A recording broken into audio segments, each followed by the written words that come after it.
Hello students, welcome back. So let's continue our unit 1 of management. So today we will learn the functions of management. So let's see what are the functions of management. Management should be done effectively for the accomplishment of objectives. For this, management process is to be followed. A series of functions which are continuously performed for the accomplishment of predetermined objectives of a business is known as process. So students, I have already told you कि management जो है वो बहुत बड़ा field है, छोटा सा नहीं होता। बहुत सारी जगहों पे हमें मैनेजमेंट यूज़फुल होता है, not only in business but in other areas also. ठीक है। सो हम कोई भी अगर हम यहाँ पर अभी बिज़नेस के बारे में बात कर रहे हैं तो बिज़नेस के लिए अगर हम बिज़नेस स्टार्ट करते हैं तो सबसे पहले हम एक गोल, हमारा कुछ टारगेट डिसाइड करते हैं कि हम इतने दिनों में ये टारगेट अचीव करेंगे और उस टारगेट को अचीव करने के लिए हमें मैनेजमेंट की ज़रूरत पड़ती है। ठीक है। लेकिन मैनेजमेंट जो है वो उसके कुछ फंक्शंस हैं, राइट, जो हमें अभी पढ़ने वाले हैं। सो वो मैनेजमेंट के अलग अलग फंक्शंस को हमें पहले हर स्टेप को पूरा करना होगा और तभी हम उस गोल को अचीव कर पाएंगे जो हमने बिजनेस में सेटअप किया हुआ है। ठीक है। तो ये जो पूरा प्रोसेस है उसको बोलते हैं functions of management. Various business activities are arranged in chronological and orderly manner for the achievement of objectives. Hence, management is considered as a process. There is a controversy among different authorities regarding various activities of management process. So, students, ये जो chronological order है, that means कि suppose हम एक example से समझते हैं कि हमें अगर कोई डिग्री चाहिए, ठीक है, तो हम डायरेक्टली उस डिग्री के लिए अप्लाई नहीं कर सकते, मतलब डायरेक्टली जाके एग्ज़ाम दे दी और डिग्री आ गई, ऐसा नहीं होता है, राइट। हमें पहले उस डिग्री के बारे में पूरी की पूरी इंफॉर्मेशन निकालनी पड़ती है, फिर उसके बाद हमें पढ़ाई करनी पड़ती है, फिर उसकी एग्ज़ाम देनी पड़ती है, फिर रिज़ल्ट के बाद हमें डिग्री मिलती है। तो ये एक पूरा मेथड, पूरा प्रोसेस है, राइट। वैसे ही जब हम बिज़नेस में हम कोई टारगेट सेटअप करते हैं, कोई गोल सेटअप करते हैं, तो डायरेक्टली वो गोल अचीव नहीं होता। उसके लिए हमें मैनेजमेंट की ज़रूरत पड़ती है और मैनेजमेंट में कुछ स्टेप्स हैं जिनको फंक्शंस बोलते हैं। वो फंक्शंस को पूरा करने के बाद ही आप उस गोल को अचीव कर पाते हो। ठीक है। सो अलग अलग ऑथर्स जो हैं उनके अलग अलग व्यूज़ है मैनेजमेंट के फंक्शंस के रिलेटेड। कुछ बताते हैं कम स्टेप्स में हम गोल अचीव कर पाएंगे, कुछ बताते हैं कि बहुत लंबा प्रोसेस चाहिए, राइट। वो आपके बिजनेस यूनिट पे डिपेंड करता है। अगर आपका बिजनेस छोटा सा है तो आपको लंबा प्रोसेस फॉलो करने की ज़रूरत नहीं है, आप कम स्टेप्स में भी अपने गोल को अचीव कर सकते हो। लेकिन अगर आपका बिजनेस बहुत बड़ा है, बहुत बड़े एरियाज़ है, अलग अलग डिपार्टमेंट्स है आपके बिजनेस में, तो आपको डिफरेंट फंक्शंस की ज़रूरत पड़ती है। तो यहाँ पर हमें अलग अलग ऑथर्स के व्यूज़ देखने को मिलेंगे। Management is considered as a subject of study or field of knowledge. Therefore, it is but natural that various thinkers and scholars hold different opinions regarding it. हमें पता है मैनेजमेंट एक बहुत बड़ा सब्जेक्ट है, कोई छोटा मोटा सब्जेक्ट नहीं है, इसीलिए अलग अलग ऑथर्स जो है अपनी अलग अलग व्यू पॉइंट्स रखते हैं। So let's see what are the view points of different authors on functions of management. Classification function of management. So here are 5 different authors viewpoints for functions of management. सबसे पहले देखते हैं कुन्स and Odonil का। सो कुन्स and Odonil के हिसाब से 5 functions हैं management के। First is planning, second is organising, third is staffing and fourth is directing and last fifth is control. So Koontz और ओडोनिल के हिसाब से अगर हम ये 5 स्टेप फॉलो करते हैं तब हम हमारे बिजनेस ऑब्जेक्टिव्स को अचीव कर पाएंगे। Second is according to Henri Fayol. First is planning, second is organising, third is directing, fourth is coordination, and fifth is controlling. Now next is Peter Drucker. First is managing a business, second is managing the managers, third is managing workers man and work. So Peter Drucker जो है उन्होंने सिर्फ 3 steps ही दिए हुए हैं हमको functions of management के लिए. अकॉर्डिंग टू लूथर गुलिक यहाँ पर 7 स्टेप्स हैं: planning, organising, staffing, directing, coordination, reporting and budgeting. Fifth and last George Terry ने 4 फंक्शंस दिए हैं. First is planning, organising, directing and controlling. So students, इसमें एक शॉर्ट आंसर्स आपको आ सकता है कि classification function of management according to कोई भी ऑथर का नाम आ सकता है. जैसे हेनरी फ्योल के पूछ लिए तो आपको ये 5 फंक्शन लिखने पड़ेंगे. सो आपको हर एक ऑथर के फंक्शंस याद रखने हैं. नाउ नेक्स्ट, यहाँ पर हमें इस चैप्टर में जो फंक्शंस दिए हुए हैं वही याद रखने हैं. फर्स्ट फंक्शन जो चैप्टर का है दैट इज़ प्लानिंग. मैनेजमेंट का फर्स्ट जो स्टेप होता है वो होता है प्लानिंग, राइट. हम कोई भी ऑब्जेक्टिव सोचते हैं तो हम उसके लिए सबसे पहले प्लान करते हैं कि उस ऑब्जेक्टिव को कैसे अचीव किया जाएगा. तो that is the first and the most important steps of function of management. Even God cannot change the past, but man can change the future. Plan means selection of facts for the expected results and to establish interrelationship between them as observation of necessary activities and forecasting for the same anticipation. So students, इसमें दिया गया है कि भगवान जो है वो past को चेंज नहीं कर सकते, लेकिन इंसान जो है वो अपना फ्यूचर ज़रूर चेंज कर सकता है. सो हम हमारा फ्यूचर तभी चेंज कर पाएंगे जब हम उसके लिए प्लान करेंगे. पहले से अगर हम कुछ प्लान करते हैं तभी हम उसका फ्यूचर जो है वो चेंज कर पाते हैं. इसीलिए प्लानिंग जो है वो बिज़नेस में बहुत ज़्यादा इम्पॉर्टेंट है, ताकि हम हमारे जो एक्सपेक्टेड रिज़ल्ट है उसको एकम्प्लिश कर पाएँ. प्लानिंग जो है उस is a selection of facts.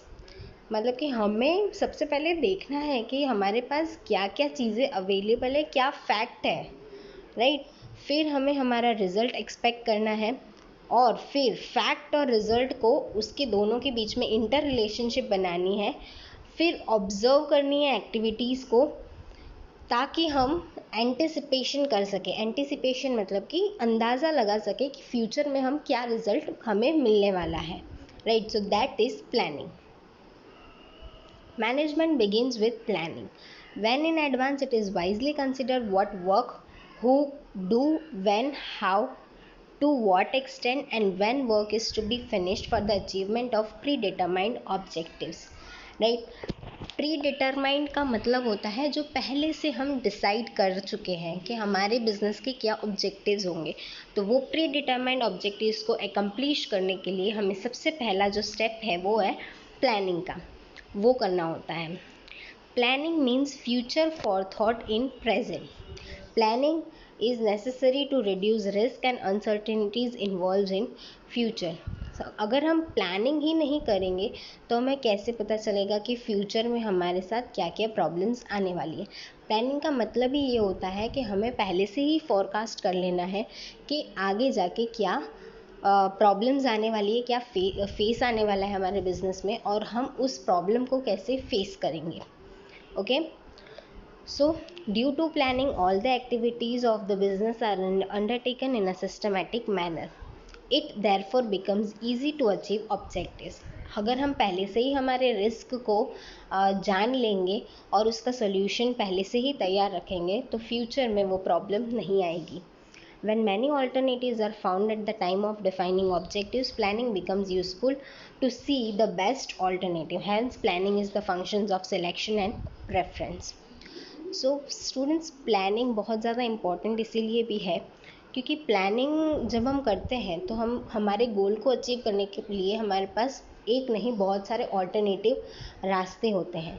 तो उन रास्तों में से बेस्ट जो रास्ता होता है वो चूज़ करना मैनेजमेंट का काम होता है. तो उसके लिए हमें प्लानिंग पहले से ही करनी पड़ती है ताकि हम बेस्ट रास्ता चूज़ करें और हम जो है हमारे ऑब्जेक्टिव को ईजिली पा सकें। Planning is a base for other managerial functions such as organizing, staffing, coordinating and controlling. So planning जो है वो सबसे ज़्यादा इम्पॉर्टेंट है आगे दूसरे फंक्शंस के लिए। अगर हमें मैनेजमेंट के अलग अलग फंक्शंस करने हैं तो वो सारे फंक्शंस के पहले हमें प्लानिंग करनी पड़ेगी। That's why planning is the base for all the other functions of management. Okay, so now let's moving towards the next step of functions. Second is organizing. Organizing is a structure for the assignment of authority and responsibility among individuals working for the achievement of common objectives. Organizing का मतलब क्या होता है? Suppose अब हमने plan तो कर लिया कि हमें क्या अचीव करना है, राइट? अब उस प्लानिंग के हिसाब से कौन क्या काम करेगा, किसके पास क्या अथॉरिटी, क्या रिस्पॉन्सिबिलिटी होगी, ये डिसाइड करना। मतलब अपने मैन पावर को पावर्स देना कि वो कैसे काम करेंगे और कितना काम करेंगे। Objectives, policy, program, etc. are decided through planning, while execution plan, organization structure is formed. Planning के टाइम में हम डिसाइड करते हैं कि हमारा क्या गोल है, वो गोल के लिए हम कौन सा रास्ता चूज़ करने वाले हैं और क्या प्रोग्राम है। लेकिन जब उस प्लान को हम एग्जीक्यूट करते हैं उस टाइम पे ऑर्गेनाइजेशन बनाया जाता है। The activities of the business are divided among different sections and various groups of the people for the accomplishment of objectives. तो वो ऑब्जेक्टिव्स को अचीव करने के लिए अलग अलग ग्रुप बनाए जाते हैं और उस ग्रुप के हाथ में अलग अलग काम दे दिए जाते हैं ताकि जो है मेन ऑब्जेक्टिव अचीव हो सके। Organization is distribution of authority and responsibility among these sections and group get clarified with the formation of organization structure. Issues of who will supervise, who will have authority and responsibility of work, interrelationship among individuals, etc. ये सारी चीज़ें हम organising में decide करते हैं कि जैसे कि हमने लेवल ऑफ मैनेजमेंट में देखा था, सबसे ऊपर आता है टॉप लेवल, फिर मिडिल लेवल, फिर bottom level.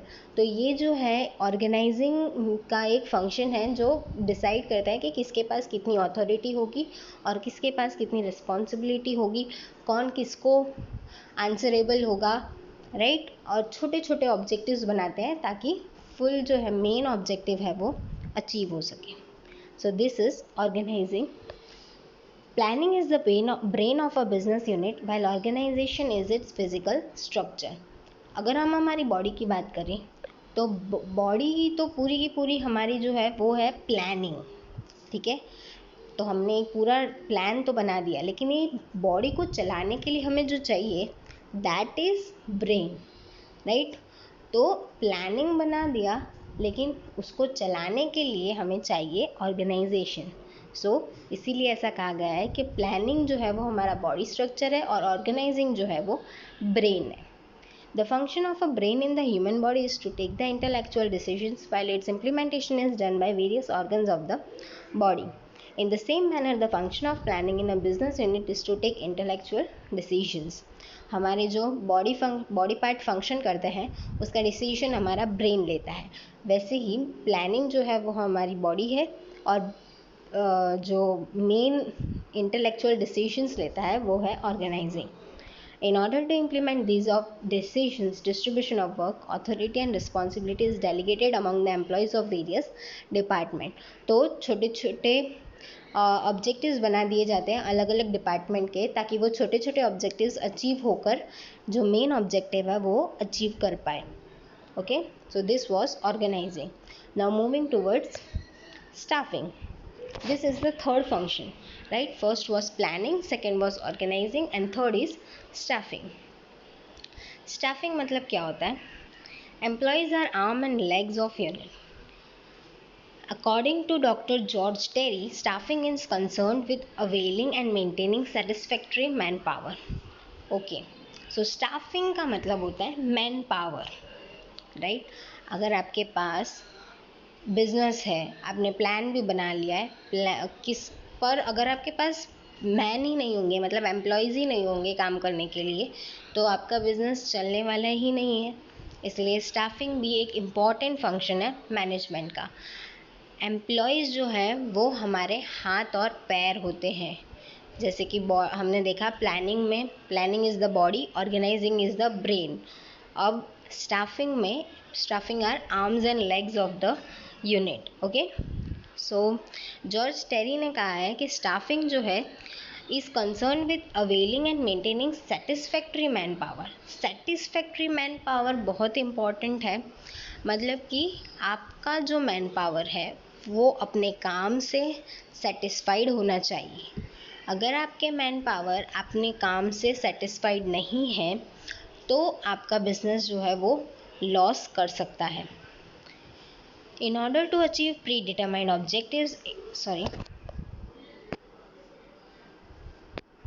where there is a business organization, there will be existence of staff. Any organization without staff is like mere skeleton. Activities of any business unit depends on its staff. Staffing is related with recruitment of employees for the right position at the right time in the right number with right qualification. It also includes selection, training, transfer, promotion, dismissal, retirement and welfare activities of employees. So business unit जहाँ जहाँ भी होगा वहाँ पर obviously workers तो होंगे ही, employ staff तो होगा ही, राइट, क्योंकि उसके बिना तो हमारा जो बॉडी है वो चल ही नहीं सकता, राइट। जैसे स्केलेटन हमारी बॉडी के लिए बहुत इंपॉर्टेंट है, वैसे ही स्टाफिंग जो है हमारी बिजनेस ऑर्गेनाइजेशन के लिए बहुत ज़्यादा इम्पॉर्टेंट है। सारे फंक्शन जो है वो एम्प्लॉयज़ ही करते हैं बिजनेस में, इसीलिए बिजनेस यूनिट जो है वो टोटली स्टाफ पे डिपेंड होता है।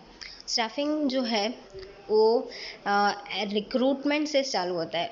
स्टूडेंट्स, रिक्रूटमेंट मतलब कि जब हम एम्प्लॉयज़ को हमारे बिजनेस यूनिट में रिक्रूट करते हैं, मतलब कि उनको हमारे बिजनेस यूनिट के साथ जोड़ते हैं, राइट।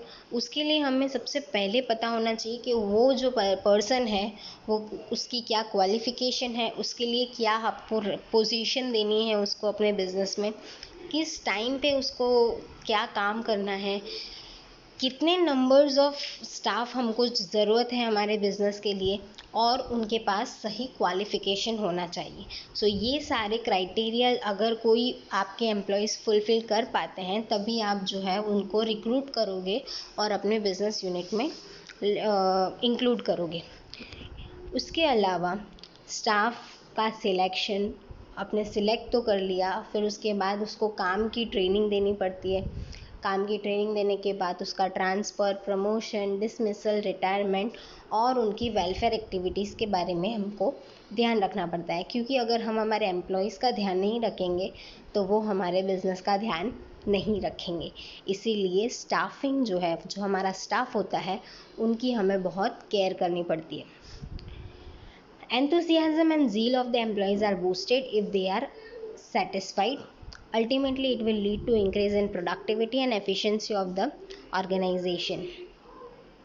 देखो, एम्प्लॉयज़ अगर हैप्पी होंगे, अगर आपकी ऑर्गेनाइजेशन से सेटिस्फाइड होंगे तो वो आपका काम जो है वो अच्छे से करेंगे।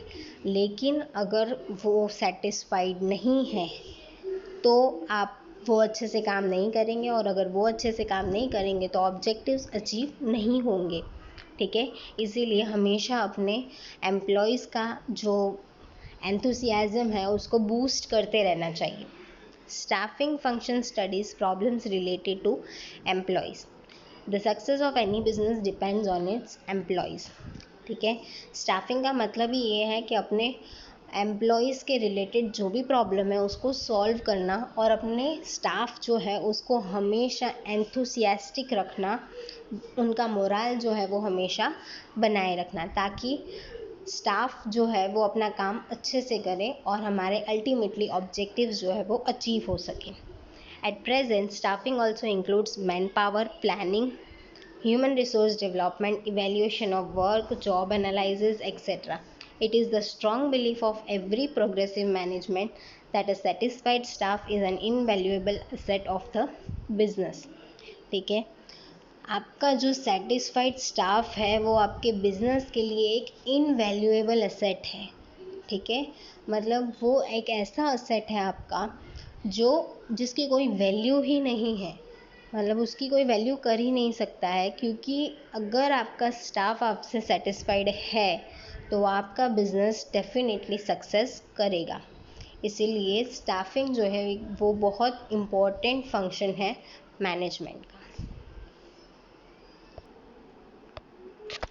Now next is directing. Directing means to guide and supervise the employees for the accomplishment of objectives. अब आपके पास स्टाफ तो है, लेकिन स्टाफ को मैनेज करना मतलब उनको लीड करना, उनको क्या काम करना है, किस डायरेक्शन में काम करना है, वो करना जो है वो भी बहुत इम्पॉर्टेंट है। क्योंकि स्टाफ अगर है, लेकिन स्टाफ अपने आप काम नहीं करेगा जब तक आप उसको एक लीडर नहीं दोगे, एक डायरेक्शन नहीं दोगे। So direction is one of the most important function of management. In order to achieve predetermined objectives, it is very important to direct and supervise employees of an organization effectively. आप अपने staff को अच्छे से lead करो, अच्छे से direction दोगे तो ही अब वो अपना जो काम है अच्छे से करेगा। In a business unit, planning is done after defining objectives. An ideal organization structure is formed, raw material, machineries are purchased, staff is appointed. In spite of it, all these efforts become useless if the supervisor fails to provide proper direction to the employees on workers. ठीक है, अगर आपने सारे steps follow किए management के, आपने planning भी की अच्छे से, आपने अच्छे से ऑर्गेनाइजेशन स्ट्रक्चर भी फॉर्म कर दिया, रॉ मटेरियल खरीद लिए, मशीनरी परचेज कर ली, स्टाफ को भी अपॉइंट कर दिया है, लेकिन अगर आप अपने स्टाफ मेंबर्स को सुपरवाइज नहीं कर पाते हो अच्छे से, तो डेफिनेटली आपका जो अचीवमेंट है वो नहीं हो पाएगा। Other management functions are worthless without direction. Direction के बिना सारे फंक्शन वर्थलेस है। ठीक है, कुछ काम नहीं आएगा अगर आप अच्छे से एम्प्लॉयज़ को डायरेक्शन नहीं देते हो। Direction includes various activities like to direct the subordinates, to supervise them, to give orders and instruction, to fix the work, to motivate the worker, to provide leadership, etc. Direction is a continuous process. It is required at every level of management. So direction जो है वो हर एक level पे important है। Top level हो, bottom level हो, middle level हो, हर एक जगह पे जितने भी एम्प्लॉयज़ होते हैं उनको अपना काम बताना पड़ेगा। आप जैसे कि टीचर जो है वो क्लास में बच्चों को अपना वर्क करने के लिए कहती है, तभी बच्चे वर्क करते हैं, वरना बच्चे बैठे रहते हैं, राइट। सो इसीलिए एम्प्लॉयज़ भी ऐसे ही होते हैं, they will not work until उनको वर्क करने के लिए कहा नहीं जाएगा, और वर्क कैसे करना है ये भी उन्हें बताना पड़ेगा। ठीक है, अगर आप उन्हें ये नहीं बताओगे तो वो वैसे काम नहीं करेंगे जैसा आप चाहते हो। ठीक है, इसीलिए डायरेक्शन देना बहुत ज़्यादा इम्पॉर्टेंट है। फिर उनके like to direct the subordinates, अगर आप टॉप लेवल मैनेजमेंट है तो वो अपने सबऑर्डिनेट्स को डायरेक्ट करें, उनको सुपरवाइज करना, उन्होंने काम किया है, कैसे काम किया है, अगर ठीक से नहीं कर रहे तो उन्हें बताना कि कैसे करना है, राइट। उनको ऑर्डर या इंस्ट्रक्शन देना, उनके लिए फिक्स कर देना कि आपको इतना काम तो करना ही है, ताकि वो मजबूर हो जाए उतना काम करने के लिए। To motivate the worker, to provide leadership, ये सारी चीज़ें जो हैं वो डायरेक्शन में इंक्लूड होती है। डायरेक्शन हर एक लेवल पे इम्पॉर्टेंट है, सिर्फ वर्कर्स के लिए डायरेक्शन इम्पॉर्टेंट नहीं है या स्टाफ मेंबर्स के लिए नहीं, बल्कि टॉप लेवल के लिए, मिडिल लेवल के लिए, बॉटम लेवल के लिए, हर एक लेवल के लिए डायरेक्शन जो है वो इम्पॉर्टेंट है। ये एक कंटिन्यूस प्रोसेस है। Now the last function is controlling. Control is the function of maintaining balance among efforts, results, resources, and objectives. Controlling is the last function of management. The function of controlling is to see whether all the business activities are done with the conformity of planning or not. Controlling का मतलब ही ये होता है कि एक तो ये last step है, इसलिए ये जो एक रिजल्ट फॉर्म होता है कि भाई आपने जो फर्स्ट स्टेप में प्लानिंग की थी उस हिसाब से आपका रिजल्ट आ रहा है या नहीं आ रहा है, दिस इज़ कॉल्ड कंट्रोलिंग। ये आपके एफर्ट्स और रिजल्ट जो है उसको दिखाता है, आपने जितने एफर्ट्स लगाए हैं क्या उस हिसाब से आपका रिजल्ट आ रहा है या नहीं आ रहा है, ये उसकी एक कन्फर्मिटी देता है। As per traditional concept, controlling means to have restriction on employees' activity, to have strict approach, provision of punishment and fine in case of employee making mistake, transferring them or withholding their promotion and so on. But it is a negative approach of controlling. So यहाँ पर दो type की controlling दिखाई गई है। First is negative approach. Negative approach मतलब पहले जो था कंट्रोलिंग का मीनिंग जो था वो एकदम डिफरेंट था, और अब जो है एकदम पॉजिटिव, मॉडर्न टाइम में कंट्रोलिंग का एक पॉजिटिव रोल दिया गया है। तो पहले हम ट्रेडिशनल कॉन्सेप्ट समझते हैं। ट्रेडिशनल कॉन्सेप्ट में कंट्रोलिंग का मतलब था कि एम्प्लॉयज़ के ऊपर स्ट्रिक्ट रहना, राइट। अगर वो कुछ काम गलत कर रहे हैं तो उन्हें पनिशमेंट देना, उनसे फ़ाइन लेना, उनका ट्रांसफ़र कर देना, उनको प्रमोशन ना देना, ये सारी चीज़ें जो थी वो कंट्रोलिंग की जाती थी, राइट। लेकिन कंट्रोलिंग अब जो है वो एक पॉजिटिव कॉन्सेप्ट आ चुका है मॉडर्न टाइम में। Controlling is a core corrective activity because the function of controlling is not to restrict the activities but to direct them in right direction if these activities are not done as per planning. The function of controlling is to see that the mistakes made in the past are not to be repeated in future. Controlling का modern meaning क्या है? ये corrective activity है, मतलब कि अगर काम गलत हो गया है तो उसे सुधारना है और उससे सीखना है कि वो चीज़ जो है वो फ्यूचर में रिपीट ना हो, ठीक है। अगर आप अपने स्टाफ को पनिशमेंट दोगे तो वो एक नेगेटिव अप्रोच हो जाता है, स्टाफ आपके खिलाफ हो जाता है, और अगर आपका स्टाफ आपके साथ नहीं है तो आप कभी भी अपने बिजनेस ऑब्जेक्टिव्स को अचीव नहीं कर पाओगे। इसीलिए कंट्रोलिंग जो है वो एक पॉजिटिव अप्रोच होना चाहिए। आप उन्हें पनिशमेंट मत दो, उनको एक राइट डायरेक्शन दो ताकि जो है वो काम एज़ पर प्लानिंग करें और वो जो मिस्टेक उन्होंने पास्ट में रिपीट की थी वो अब फ्यूचर में वो रिपीट ना करें। Okay, so these were the functions of management. Hope you guys understand. Thank you.